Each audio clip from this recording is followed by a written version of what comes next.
Yo, yo, yo. You already know what it is, man. We back with another episode of the Unemployable podcast. I'm your host, Unemployable Rebel, and I got my brother. Payday the movie. Today, we got a special person. Not just a special guest. We have a special individual. You know what I'm saying? This man right here is one of the realest people that I know. You know what I'm saying? From the first time we met, you see the smile on my face. You know what I'm saying? From the first time we met, man, it was genuine. You know what I'm saying? And like just everything about him is just, you know what I'm saying, is authentic. You know what I mean? And I appreciate him being in my corner. You know what I'm saying? We're gonna introduce Mike D'Angelo, everybody. Let's clap it up for Mike D'Angelo, man. Thank y'all, man. I appreciate it. Mike, my brother. What's happening, man? Welcome to the man. Unemployable podcast, man. You know, same grind, different fathers, different mother, but that's still my brother, Arsenal the Rebel, the legendary one. I just want to give you some love, man. I'm proud of what you're doing, and I'm proud and honored. It's an honor to be here.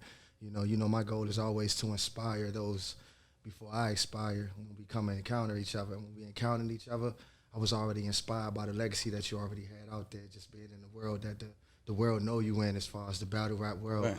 But to be a brother, to know you outside of that, oh man, I can't wait till the world get that aspect. Yeah, because we grew in 3 years, really, like a lot. You know what I'm saying? Like, really been like, you know what I'm saying? You done been at battles, and we done flew all over the country together to handle business, and absolutely. You know what I'm saying? We got a lot going on. But today we got to, I know a lot about you. You feel me?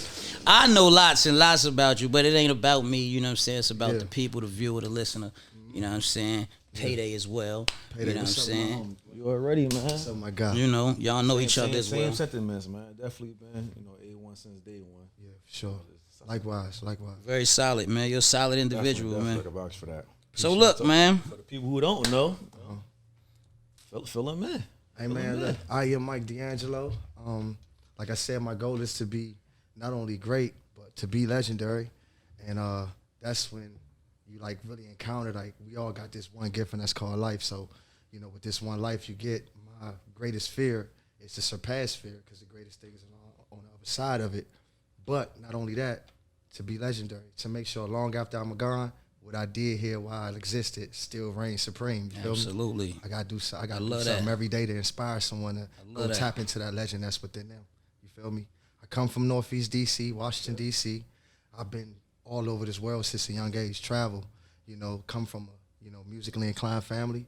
Of course, I got bit by the bug, and I just put my own spin on things. I do it the Mike D'Angelo way. Dealing with me is an experience on every degree. You feel me? Okay, so Mike D'Angelo, how did you get the name Mike D'Angelo? Oh, shit, man, I guess my mom's and my biological, decided to give me the name. You feel me? So I charged it to the game. They gave me the name.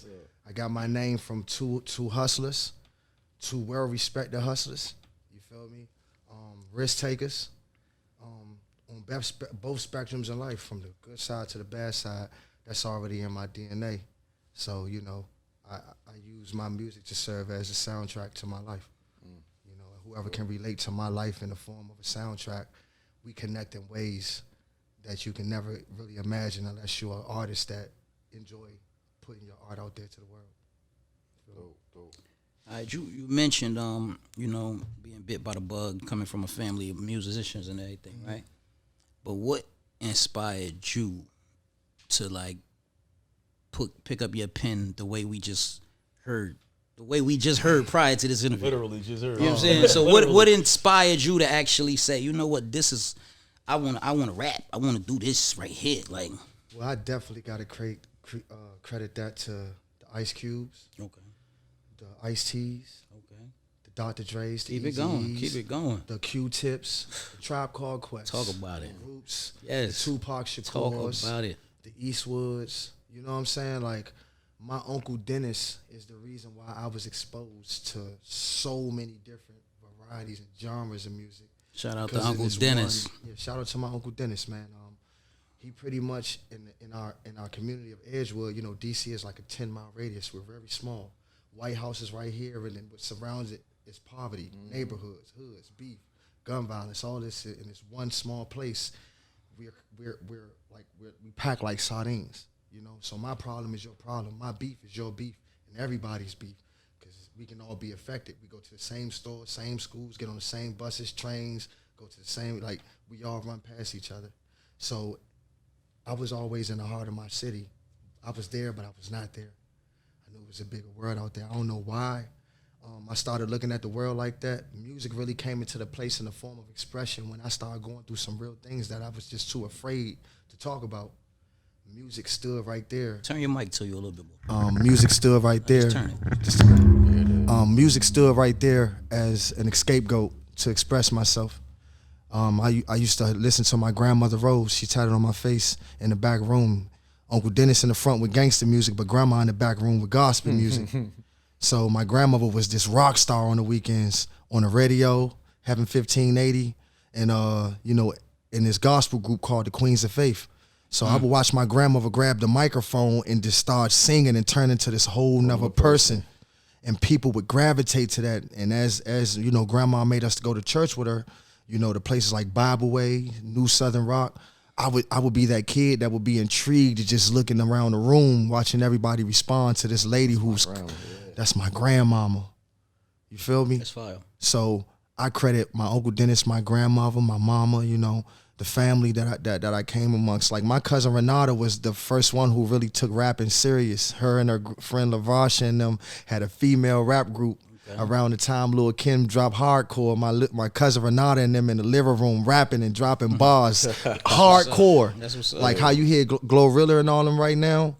That's how my cousin Renata and them was rapping like in the 90s. That's what's you up. feel me? Early 2000s. So Talking I was talk. just in the room where music sound good, then boom, it happened. My mother started dealing with a guy named Kevin Campbell, KC.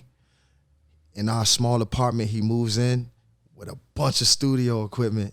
He had one room with all, like this is in the 90s, so you had to have ADATs, All the keyboard, all wires types all over of. everywhere. He had, look, shout out to KC. KC had like the big old Mac computer. And we in the heart of poverty. I'm literally hearing gun violence. Like I'm literally stepping out the hallway, dope needles and all that. Our building was considered like the Carter in New Jack City, an abandoned building, ran through. You know, shout out to all the, you know, the homies in Edgewood and the community that I come from, because that's what made me know I didn't want to go down that route. I seen it firsthand. And when I started making my mistakes, I understood what they were going through once I became, you know, victim to the system and had to answer to my own doings, you feel me? So music came a place where I can talk about all that shit and it never judge me. That microphone don't do nothing but sit where you put it and take what you give it. So I know it's beyond the microphone. Absolutely. I know I might reach somebody in the place that I am, but they might not know how to make music. I can be the soundtrack to their moment. Right. And when we close our eyes together and that DJ cut that music off and you might be saying what I'm saying and I can't get the words out, it's a connection that you have as an artist that makes you know that people can unite and unify off of my pain, and we can profit off of it, and they can be inspired by seeing somebody take their pain and push it out to the world. I'ma always love that till the day I die, dog. Well, let's clap it up for that, because that shit, you know what I'm saying? That shit is real right there. That's very real. Definitely been like a inspirational person that you mentioned, you know, being legendary. Facts. I definitely could tell like that's embodied in, you know, your mannerisms. Was there something in particular that made being legendary? Because that's a distinct word, being legendary, and how important it is. Like, what does it mean? What does it mean to you as far as being legendary? What would be that plateau? Like, I did what I set out to do. All right, so it's safe to say that all three of us come from poverty-stricken conditions, right? We come from the streets, we come from the hood, right? It's safe to say that we are young black, we black entrepreneurs. Absolutely. You feel me? And we young as our mind are and our ideas are, you feel me? We live in the moment, right? How about when we had to play That's My Car? It was different for me. I really wanted to jump off the porch and go get that car. When I used to see the attention that the hustlers used to get, when they jumped out flamboyant, they had the prettiest girl, had all the money. It was always popping. The girl that you was dreaming of, like the guy like that. Yeah, it wasn't a 9-to-5. It wasn't a 9-to-5, and you don't understand the significance of how, as an entrepreneur, it ain't nothing wrong with your 9-to-5, just so long as you let your 9-to-5 invest in your 5-to-9. Have your game plan. Don't let your labor go unnoticed and unappreciated by your own moves. You feel me? So you got to have structure and discipline. You got to have a moral compass. But then all that, having all that, man, what inspired me was that I knew it existed. I knew it can come true. So what they told me was impossible, I looked at it as I'm possible. IMPOSSIBLE. I'm possible. I am possible. I'm about to go get that. If Jordan can sit there and go get some millions off basketball, why can't I? We breathe the same air. Fuck you talking about? You can't sit there and tell me that. Now where I come from, the chances of us making it to that, it might not be likely, but it's possible. Man, once you get a little piece of it, people think you got all of it. Absolutely. And they hold you accountable. They want to eat the fruits of your labor, and they ain't trying to go in that dirt and dig for the treasure. They know the treasure there, but they don't want to get dirty. That's a fact. They'll watch you get dirty and want to be. How many yeses you give? It don't matter. So you know what I did? I realized what team I'm really playing for. My beautiful offsprings. Nobody want to outlive. I don't want to outlive my offsprings. Nobody do. No man do. And that's what unite me and Arsenal. Our love for our children, our respect. I don't care what we doing on the road. His daughter called and say, "Daddy, I need you." I'm gone. No questions asked. That's actually, you know, I'm glad you said that. That's one of my questions I wanted to ask you. You know, because you know that's really our deepest connection. How we, you know, raise our kids. Facts. You know what I'm saying? So how does having children affect, you know what I'm saying, how you do what you do, how hard you go for what you go for? I realized that it was with my life that I was living to protect theirs and stand in front of theirs and walk along with theirs. So I had to realize that I wasn't an expert. There's no way to be an expert of being a dad, being a parent. Right. And when you don't have that in a household and you come up, what it does, it's going to either do one or two things. You're going to be an emotional wreck that you're going to make a bunch of decisions off your life, off emotions that you can't control. Split-second decisions. When you have children, every decision that you make, they incorporated in everything that you do. Because if I go out here and do something fucked up, and God, on his time, got to call me home, guess who's stuck with my bad karma? I know how I really feel to look at a person, they got hate in their eyes and they want to kill you. I know how I feel to look around some people that you love so much and you just wondering why, damn, why you show love to people that don't love you and the person that love you, thick and thin, you don't put that same, you don't got that same energy. It's not reciprocated. You feel me? So my children made me realize that there is a such thing as being afraid. I'm afraid to go out here and crash and respond to negativity. And then what I get out of it, some satisfaction of being called a man, that ain't no man shit. I'd rather be here with my daughter when she fall and pick her up. When that lightning strike for the first time and she don't know what it is. When my son is intrigued to not know exactly what he looking at, he needs somebody to hold him and explain it to him and give him intel and detail based off experiences. I can show you scars on my body, what the street's gonna give you. I can show you an arrest record. I can show you different things that you don't want to endure those experiences. So I have to stay free and alive to produce that to you, to put you on a path far away from that as your partner in life. Was there a particular moment that kind of offset that for you to say, you know, I can't act how I've been acting for X amount of years, that how I've been surviving to I got to really switch it because of the offspring? Man, this is my first time telling this story. There you go. There you go. Man, there you damn. go. Because you got them. Let us know. That's crazy. I end up catching a case, armed robbery with a firearm, right? I catch this case, and when I catch it, the dynamics of this case was like, Mike, what the fuck are you doing, bro? And when you moving and you living so fast like that, based on the people that you around can be the reason why you drown. So you gotta watch in whom you surround. You feel me? Coming out this situation, my son coming home from school, I go in the crib, I go in the crib, change, I'm about to go play basketball at the sports center. As I come out, you feel me, bro? I look in the direction of my son coming this way from behind the gate, not even knowing the detectives and all that is in the next building, just waiting for me to come back out. So when I came out, my son is coming this way. He gets halfway and like jump back and go like this. I look, I'm like, man, I duck a little bit and I look around. Get on the ground, get on the ground. All this happened right in front of my son. Oh, man. I felt when they took me away and my son was like, get off my daddy, get off my daddy. It was more so like, I failed you. Cause this was already going on in your community that we in. Mind you, we in CHV, 14th Street, Uptown section, northwest of Washington, D.C. So I told myself in that moment that I'm gonna get it together, and when I come home, I'm gonna make it up to you. I owe that to my son.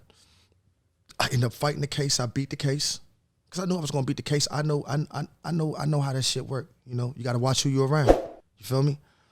Beat the case, come out of it clean. As soon as I come, I go to my son's school. Beg the teachers and all them to let him out of school. I got them to get him out of school, take him straight to the news station. We on live news, I'm performing, announcing that I signed a deal with MHG Cash Money Records. Shout out to my brother Cash, Cash Money Compton Menace. You feel me? That's my brother. And we got a label deal through MHG. And I was able to live my dream and show them that dreams come true. Stand on your word. Never break a promise if you bold enough to make one. You feel me? That's what inspired it. So, how was being signed to Cash Money? Oh, man. Can you talk about it? Yeah, I can definitely talk about it, man. Signing with Cash Money, man. We in Miami. My brother Menace say, this is after it goes viral that we just signed this deal. Like that, So Menace puts up the post. I put up a post of a dog ripping through a door. And I said, Menace, come on, blood, the door open. Let's go eat. And Menace reposted. So it's like people in my city and stuff like can't understand it's really happening. Hold on, Cash Money fucking with Mike. Like, you know how some people like, nah, I can't be. And mind you, I don't got no like large mixtape, no single or nothing. I really put in some work though. In these rooms, I really put in a lot of work where I come from. So my value and my worth, man, any studio room I go into, I'm of some asset of some way. You feel me? And Menace out of nowhere tapped me. Come on. We in Miami.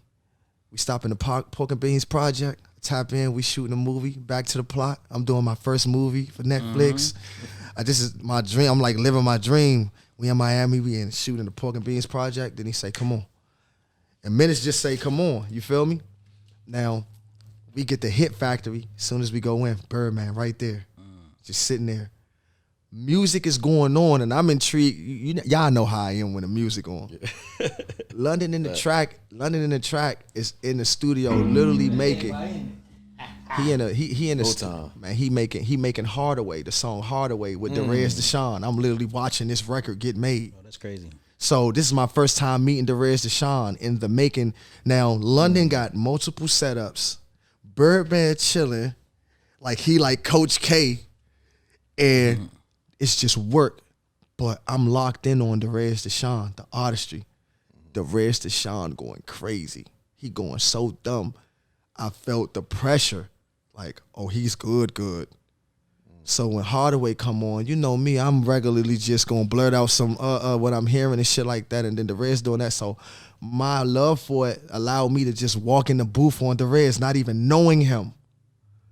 Okay. And our love just. And I'm like, and I say a couple of lines before you know it, I'm influencing Hardaway, and I'm watching it being created. So guess what I did?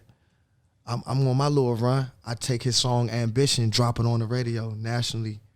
Flyers, got the flyers printed out. That's how I always been. You feel me? I ain't looking for nothing in return. Birdman saw that, and he always tapped in. I'm back in my city after the whole run.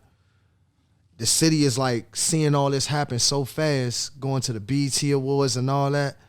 It's like they still just can't fathom it and believe it. Not even myself, bro. The Birdman and Menace FaceTime me. I'm in Night Flight Studios. And he said, turn up, green light. That's what Birdman says. Man, turn up, green light. Menace said, you heard him. Turn up, green light. Poof. I put the screenshot up. The city saw me, Birdman, on FaceTime. They seeing us now. That's up. Oh, shit. So now it was like, what he about to drop. And that was the birth of the Summer 16 freestyle. I'm the rapper you used to worry about. The mother rappers, hold on. I'm the rapper you used to worry about. The mother rappers I ain't worried about. I come from living in a dirty house and seeing niggas get murdered for word of mouth. You feel me? On the Summer 16 beat coming in crazy. And I bodied it so much through Pyru Mills on it, on the cover, through Compton Menace on the cover. And that was like, oh shit, he a dog. He hungry. I did it right then and there and released it the next day. As soon as you said green light, I had to prove to them that I was ready. You feel me? Now, did I know how to really run as an artist, like an obligated artist? You got to learn that. Because as soon as you get in that room, the game just beginning. It's levels to this shit. Absolutely. It's titans in this game. As soon as they drop their attention, like the Drakes, the Waynes. So get into that. What does it mean to be an obligated artist? Obligated artist is that once someone is willing to do business with you and take your product that you cooked up and you get in the business of goods and services, I gotta make sure the consumer treat me like a necessity. I don't want you to want me. I need you to need me. Absolutely. I need you that when you need that thrill, that rush, just a little bit of Mike D'Angelo can get you a little bit of conversation, a little bit of my songs feel like I'm talking directly to you. I can bring you visibly, verbally into my world, right in the heart of it, creatively, confidently, with fun, with charisma. You feel me? But seeing that the creativity doesn't have to have a filter on it, I credit that to the Derez Deshans, the Arsenal, the Rebels. Appreciate Arsenal be that. rapping 1 minute, then the next thing you know, this nigga singing. And he ain't lose not a step. He ain't lose not a step. So I just, legends run around with legends. I've been blessed. All right. Yeah. I like that. I like how that sounds. So look, a lot of niggas don't know, man. You known for knocking niggas out.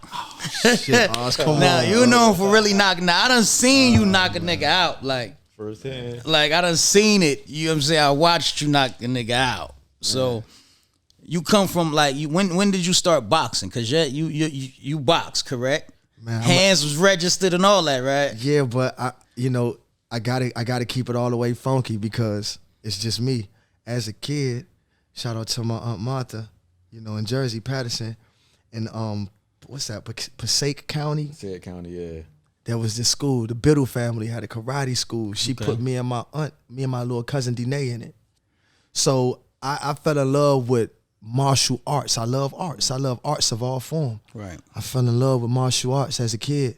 Then she introduced me to this one movie that I still watch to this day. And then no matter who I'm with or what I'm doing, as soon as I say I'm about to watch it, they be like, come on, bro.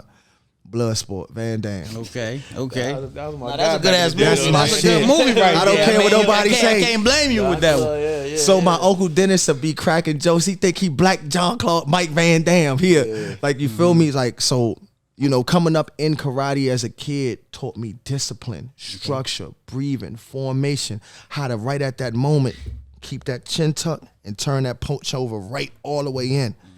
I learned the proper formation, how to hold my body in a defensive way, you feel me?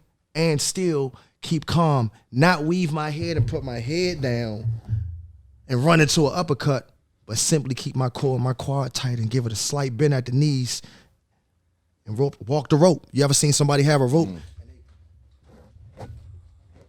I used to do that all day, every day. Come up, under, boom, hook, up top, boom, jab, When you do that and you practice that, it becomes muscle memory. So when I used to have altercations, it was those same teachings that got me out of those situations safe. I never really wanted to. I'm not a bully. I'm one of those people. If some conflict happened, 9 times out of 10, if you know me, they're gonna ask you, but what you do to Mike? They're gonna ask you that. What happened? Now they're gonna say, well, Mike, you gotta try to de-escalate responding with a negative when there's a negative given to you. You gotta take the high road out. And in life, I had to learn that. So becoming good with that, I left karate alone because it was just like we wearing hair gear and stuff, and I'm really doing damage. I'm winning awards. So I gets to DC, and I go down Yellow Brick with Lionel Taylor. He was teaching this thing called Bondo. Bondo was different. It's just kickboxing. You feel me? I can show you my shins right now. The scars from them. Nigga said I could show you my shins right now. Oh, Bondo man. scars. Is that a nigga? That's a nigga teeth right there. That's somebody kicking you. They kick to your shin. Oh shit. That's a shin kick when they boom. That's what the shin guards do? No, we ain't used those. Oh, man. So you was just outside. Cousins in the backyard. So you was just blood like. sport. So you really thought you was Van Damme? I really thought I was fucking Van Damme. Yeah. You know what I'm saying? Yeah. So, ain't no shame on my game. I was a kid, you know. That was my outlet. I inform anybody to get in some form of controlling your technique. You don't got to go get it. You don't got to get a boxing contract. But hey, listen, I want to be able to pull up my dick beaters and hold it down. You feel me? In any situation. And I don't like to fight. I don't want to fight. Hey, if you across the room, hey, you bitch ass, you a bitch. You got it. Yes, you right. As long as we just Nigga, don't. you ain't saying no, you rat cat, Hey, listen. nigga. Hold on. Listen. Now I will. Listen. You know how many times I had to try to de-escalate this Today man, was. call this Today. nigga like, bro, just chill. Listen, what I'm saying is, but you know that. This is as of today, y'all. This is as of today, this is- he's changed. Nah. He bullshit. See, that's what Arsenal do. As of the shooting, This what Arsenal do. See, Arsenal know how to really get with me. You feel me? So he know how I respond to situations of that magnitude. I'm talking about little petty shit. Like I was fucking up myself because I would respond. I don't know 0, 10, 10, 20, 20, 30, 30, 40. I know 0 or 60. That's it. You feel me? So once you showing me hatred and stuff like that, I know you don't like me. My only job is to stay all the way away from you. Now, if we get in the same environment together, I'm going to try to get away from you. Mm-hmm. Now, if it happens that we just got to lock in like pits, so be it. It is what it is. Let us be men. We don't got to put it on the internet. We don't got to go to guns. I don't know none of that. I got scars on my body. I can take a punch. You feel me? Just motherfuckers is afraid to get hit by something that feel like a brick. Crazy. We definitely grew up in a town when you go boxing and go to the bathroom, just air it out, or Word. after school, Word. and come to school the next day. Backyard. Not You worry going to about backyard. Yeah, Don't even worry about I got my life in the line. Like, I credit to where I came up in Edgewood, man. The older peers was always going to our body, and we would play basketball. They'd slam us out the air. They That's how it was supposed to be. they was back beating then. us up. So when I played with now put a it's toe on them, and that's it. Like, now it's just go get your do what you who do. got the gloves? Who got the gloves? man? so you know, like when we played with kids our age, we were too rough. Absolutely. We like that's why I was so good in basketball and stuff like I'm that. glad you see. feel me? I was just about to go to basketball. Oh man, don't do that. Now, you are very good in basketball, right? Absolutely. Now, a lot of people don't know this, but you just had last year, you had a rivalry match, a one-on-one rivalry match. Who did you play? Hey, listen, shout out to my boy, Jimmy Jenkins, man, DC son. Shout out DC to son. Jimmy Jenkins, DC son. He is nice. Yeah. Y'all had a game. Right. Y'all bet money on it and all that, right? Man, 10,000 all the way from public housing with 10,000 apiece. 10,000 apiece, hard-earned money. Yeah, You lost that game, right? yeah. How did that make you feel? And it was in your city. It was so. What happened was, you know, when you're competitive, when there's a chance to prove yourself, we respond. So I was tuned in. he was tuned in. So you wasn't tuned in at the beginning part of what created it, but you saw the game. Yeah, I saw the game. So the beginning part is that we talking, and mind you, I've been living a whole different life. I haven't played basketball in so You long. still had it. Hey, bro, I thought I still had it. That's how I be. So I went out and played with some youngins, and I dogged them, and I thought that was my sign, right? so different, man. So Jimmy, I now got Jimmy, 10,000 on myself, nigga. so you know like Rucker Park in New York is like the mecca of tournaments, and DC it's the Goodman League, right? It's called the Goodman Leagues. You either down Goodman or down Watts, or you at the Creek. Shout out to You Goodman feel me? League. Shout out to the Goodman League. So if you play ball in my city, if you haven't stepped on them courts, we talking about the Baby Shaqs, the Kevin Durant's. These are people from my city, from my area. But then you got people like, you know, Jimmy Jenkins, you feel me, that I played, right? And he does this. That's his lifestyle. That's his culture. So he does this every day. Right. He in shape. He conditioned. They're playing one-on-one tournaments. I seen his gram. I seen his gram. He played ball all year long. He played ball all year long. He do. He plays ball all year long. Yeah. So it's credit to him. I wasn't mad that I lost. I was upset with myself that I didn't be the best me in the match, because Jimmy did what he was supposed to do. And he was supposed to come out there, and when he smelled weakness, get you out of there. If I smell weakness with you on the court, I gotta eat. A wolf gonna eat. And that wolf ate that day. My job at that point was to let him know that it ain't about to be easy. It was not though. You was on listen. Shit. We was going to 11. I haven't played basketball. We get out there. This is where I messed up at. Soon as we get up in there, it looked like Rocker Park in this gym. Yeah. Oh God, everybody there, everybody coming up. Listen, it's side bets right on stage. Listen, it's hustlers with a bunch of money. Side betting, it's going down. Don't mess the money up. Arms are heavy. Jimmy come in, he come in with his entourage. Now, mind you, DC is broken down in the northeast, northwest, southeast, southwest, and it's small. Some people just don't go to certain sections. Northeast side usually don't. Not everybody goes to southeast side and stuff like that. So it's always a little history. So the real meaning of this game for me is to show somebody that come from there that's doing his thing out here, got his own money, and somebody over here from this side that's getting his own money, doing something positive, coming together, and we about to really put it on the line. I start warming up, and I'm looking good. I'm hearing people on the sign like, oh, I think my man about to lose this one. And I'm hearing that. I'm showing off, doing all types of tricks, shooting long threes, doing reverse layups. He come in, he relax. What's up, Mike? Come on. We at the middle of the floor. We get up on that court. We throw the money down. 20,000 on the floor. That's when your stomach drops. The money gone. That's where it go. I don't know. Listen, it's over. I ain't feel nothing in my body, but I think I'm warmed up. The first play, I get the ball. I do a move, and then I spin, and it moves him out the way. I do a physical, and I lay up the ball. It goes in. They call the play back. I'm like, we playing for 20,000. Yeah. That shit is like, I know we on your backyard. Called it back. They called the point. Listen, I got the footage on a body cam. Mind you, I wore a body cam. Why they call it back? They said it was a foul on me. Oh. I hit him with a spin move and like cuffed the ball. So I'm thinking like, no, we about to play like men. So I did a spin and I turned, and he read it wrong, and his momentum went the other way, and everybody like, whoa. When I locked the ball, they like, yeah, Mike, come on. They called it back. So right? It was the referee's fault you lost this game. No. It's my fault. No, I'm just messing with you. Nah, it's Mike D'Angelo's fault that I lost that game. But when I started playing, I'm noticing that, okay, Jimmy about to strap up. After that one play, Jimmy got in that position that basketball players do. It's showtime now. So now me and Jimmy going back and forth, but then I'm starting to feel my hamstring tighten up. My energy is like leaving. I'm out of breath. I didn't feel this in a long time. I haven't played 5-on-5, 2-on-2, 1-on-1, and I did a move.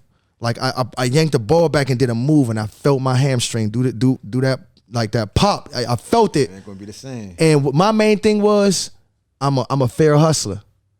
Even when I gamble with Nipsey and all that. I'm a fair hustler. Once that money down on the ground, I ain't about to do no fuck shit. You feel me? Because people in my you get in a situation like that. Yeah. So it's a lot of people that were saying, Mike, why don't you just give them something and say, man, let's continue the game? Nah, I'm gonna go out like I came in with respect. As long as they ain't say that I quit. So why I'm like this, I'm doing everything defensively to stop them. I'm grabbing them. Everybody like, oh yeah, but Jimmy know what it is at this point. So Jimmy like, nah. Jimmy got more physical. Play. Jimmy played through it, and I respect him for that. You feel me? I knew I was gonna lose that game with the numbers, but I'm not gonna lose that game in respect. Right. And then it happened. Jimmy get the ball, dog. He come to the right side, and he yank it. and the motherfucker, I try to, get in my defense stance, and that leg would not, and I just try to kind of throw my body to reach at the ball to swipe down before he shot. My shit failed. He put me on my ass, and everybody, And that's where it go. That's where it go. As long as he ain't make the shot. He ain't make the shot. He ain't make the shot. He ain't make the shot. Okay, but okay. listen, it was like, as a basketball player, if you listen, I really played this thing. Everybody, you gonna touch that. The greatest have touched that concrete. Right. So I wasn't tripping off that. I just didn't want nobody to say, man, you quit it, bro. Yeah. I ain't want my kids to be like, you quit it. You feel me? So I told Jimmy right in his ear, bro, the next we're gonna do a rematch and we're gonna shut the city down. I'm gonna try to get it on pay-per-view, cap in one of these joints. I'm gonna try to do it big. Mm-hmm. All proceeds go to whatever organization for the kids to give back better. I'm performing at halftime. And performing at halftime, Arsenal Rebel, he just called it. You see what I'm saying? And let's do it for 25 G's. Ooh, he talking big money. Let's do a rematch for 25 G's. Y'all heard it here first at the Unemployable podcast, man. He said, "Let's do the rematch, Jimmy, for the 2-5." I promise that if we do it again for the 25, I'm gonna come correct. I didn't come correct. You're gonna practice. You're gonna do what you're supposed to do. Jimmy earned my respect. Jimmy earned my respect. That's as he should. And phenomenal what he doing out there. With he has an organization called Man Time. Mm-hmm. He has his own store. You feel me? That gives back, serves purpose. And he actually does a lot of, philanthropy work with his Man Time organization. Him and people like Trayon White, they go into the jails and they shape them men that's about to come back into society with a game plan. You know what I'm saying? So they doing their part to impact the city. Shout out to them. Shout out to Jimmy, man. Real Shout tough. out to them boys. Look, I don't want to keep it, cut you or nothing like that. I got a few more questions. I know Cuz got some more questions let's get too. it. But real quick, you got a collaboration deal with New Balance. New Balance, man. Shout out. Yeah. Hell yeah. Saying real fast, just talk about it real, you know what I'm saying? Let them. Well, New Balance is how Chuck Taylor's is to, Cali. Timberlands is to New York. Okay. New Balance is that to DC. It is. Really? That's how You ain't know. That's our That's shoe. all they wear out there. I ain't know Oh that. no, That's all they wear out there. That's our shoe. So my whole situation with New Balance is like it's a different type of approach because on a beautiful summer day, July 16th in the District of Columbia, 2018, a beautiful young lady named Micaiah, which is a beautiful young girl, a niece. I play an uncle figure in her life, and she was struck by gun violence. Died on that horrible day. I was literally in the office at the Live Nations headquarters in Philly, literally signing the deal for a tour with Tony Reds. Got this footage. I go on my gram because they didn't have a Bluetooth speaker to play the music. So I was going to run to the Target to get the speaker. I was just going on my phone to, see where the nearest Target was. End up running into Instagram. It was already on my screen. And then somebody had a picture of my niece up. And it said, get well soon. You going to be all right, Micaiah. I'm thinking, Micaiah was like a tomboy. So I'm thinking that she was either sick or, probably had a little incident planned or something. So, I hit Netta, which is her mom. And Netta phone going straight to voicemail. Come to find out, Micaiah was hit by a 223 bullet. It went in her back, exit out her front. She died in her mother's arms right in the neighborhood where she was living. And my life changed. I'm like literally living my dream in the music industry. And before you know it, I'm walking from Washington, D.C. to Philadelphia with a pair of New Balance that, to symbolize the pair of shoes that she was killed in. She was killed in a red pair of New Balance. You know what I'm saying? So I promised to keep her legacy alive. I didn't know how I was going to do it. And before you know it, I'm walking from where this exact spot that she got killed to where a brother of mine in Philly got killed to raise awareness to gun violence. Wallow did it for me the first year, met me at the finish line. I've done this 3 years straight. Front page newspapers all across this world, Google, articles, the impact. I'm all on sports centers, on street posts and protest videos and all that shit. So, it just opened up my mind of your outreach. I still have a voice. Not only music is a place to, vocalize your passion. So this New Balance. Thanks. I happen to be gifted hair Yes, sir. of them things right here. We're going to go ahead and kick them products off. Come on, man. Look at it, man. Y'all watching history in the making. Yeah. Yeah. So comfy. Yeah. I want to just let y'all know. That's dope. You know what I'm saying? My brother, he Facts. came through. You know, he gifted me with a pair of these. Facts. You know what I'm saying? Facts, man. These is what the 992s, right? Come on, man. It's right on the front of it in all red letters, all red numbers. The 992, zoom in on that. You know what I'm saying? Y'all see him here first at the Unemployable Pod. My brother Mike D'Angelo. Right. New Balance. We keep these off. We gonna keep these off for the rest of the show. You know what I'm saying? Oh, man, that's hard, man. But yeah. Man. So, you do the walk for your niece every year. What month?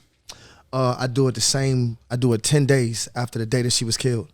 So the anniversary day of the walk is July the 26th. So every July 26th, I start from that point and start walking. 10 days. And I just walk. I walk. That's amazing. This year, walking the knees? I'm creating ideas. I can't, you know what, first and foremost, shout out to June Saunders, DJ 24, Britt, Fathom, the whole family, you know, at New Balance in downtown Locker Room. This moment wouldn't have never happened without those key players. We're going to clap it up for them. Man. Shout out to my city, man. Shout out to the District of Columbia. This was dedicated to all the dreamers out there that inspired, you know, to do something for the masses. I was in LA. We wasn't even in our city. 24 called me. I'm in the studio. 24 saw me. He say, "Hey, Mike, somebody want to meet you. Pull up." Next thing you know, downtown in the heart of LA, skyscraper, bottles and glad, like in with the ice. We up. I'm seeing skyscrapers. I'm like, oh my God. June come out of nowhere. Laptop open. It's clean. It's like, yeah, oh my God, yes. This is what I love. June hit it off for the first time. And June was like, man, explain to me all this wonderful things that you're doing with this walk. This, like, you got New Balance popping right now when you don't got a deal or nothing. Wallow said the first year of this walk, when we went on on Fox in Philly, right? He say, New Balance, y'all need to get this man a deal. Y'all need to do something. This is ridiculous. Like, he really. Shout out to Wallow. Shout out to Wallow, man. Good dude. That's a good guy. Shout out to Wallow, man. And That's a good guy. man, he's a phenomenal being. Like, we need a Wallow, man. I hope the world gets a Wallow every generation. Sure. I swear, man. I swear he's needed, man. But June Saunders basically like, nah, I'm merging with you on this next project, the DC sneaker, which is the face. This is going to be the face of DC. You are DC. That's you epitomize the strength of DC.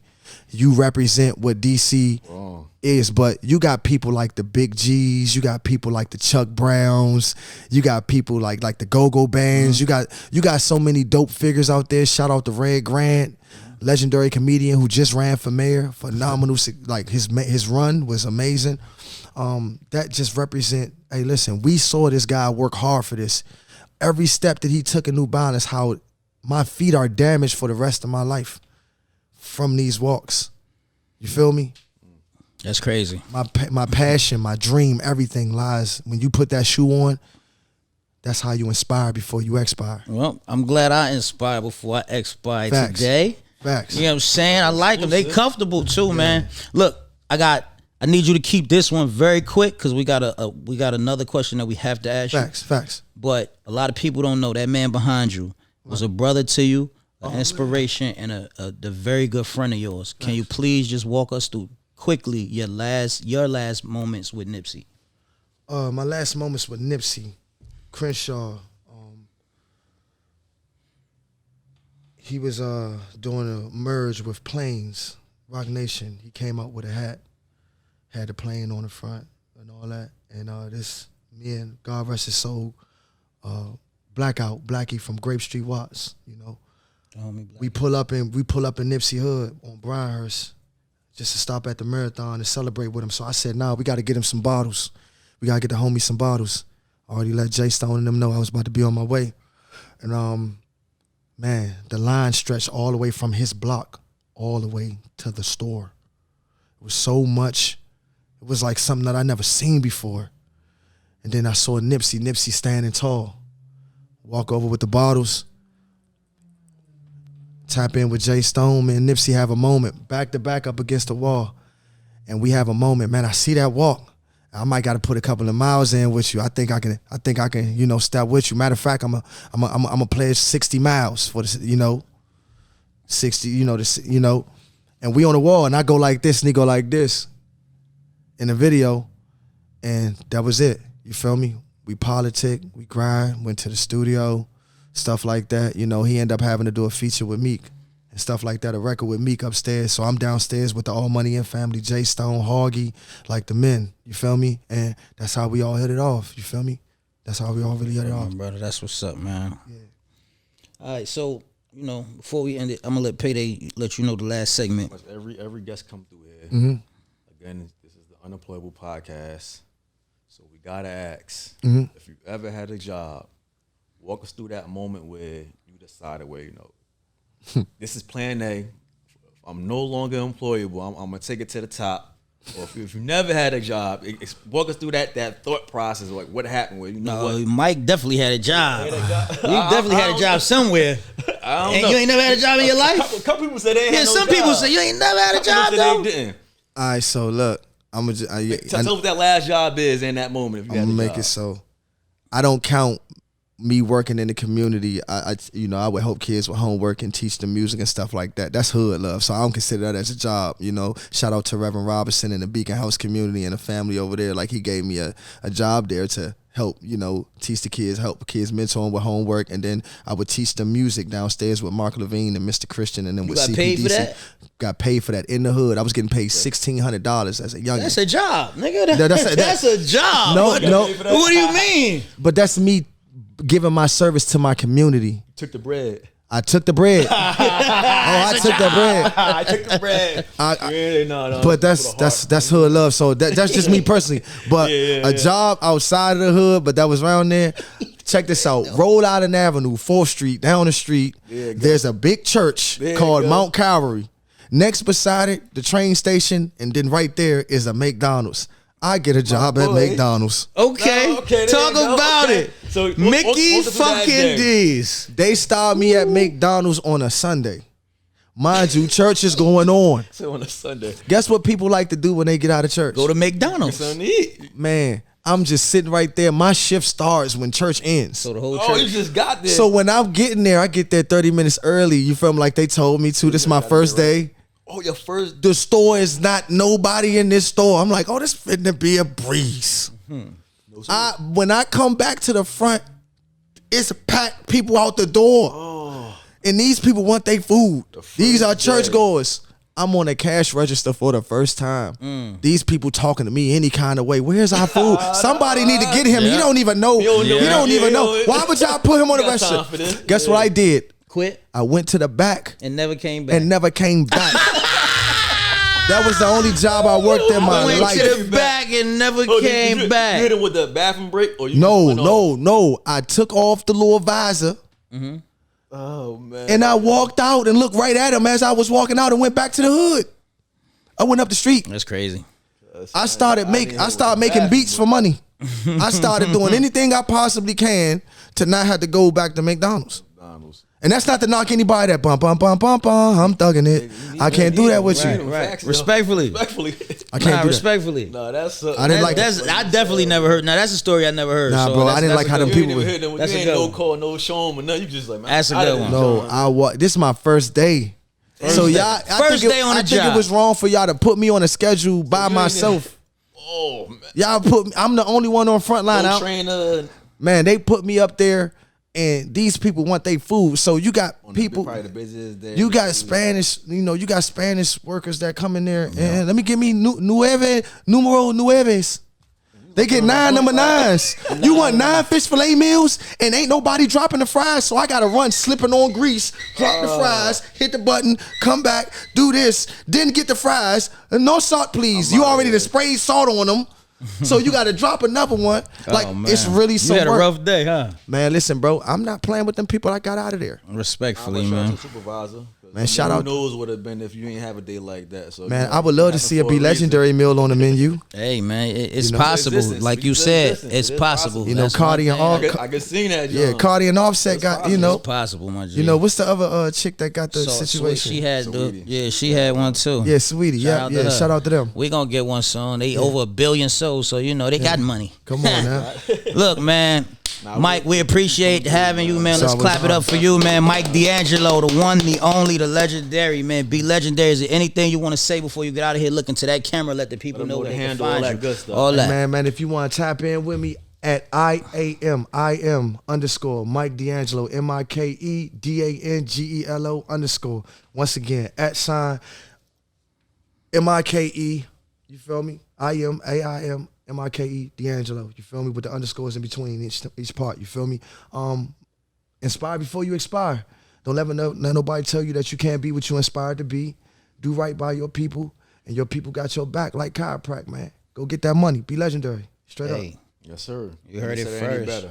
You heard it first, man. Look, this episode was sponsored by the good old Mike D'Angelo 992 New Balance. You heard me. You know, You get what I'm saying?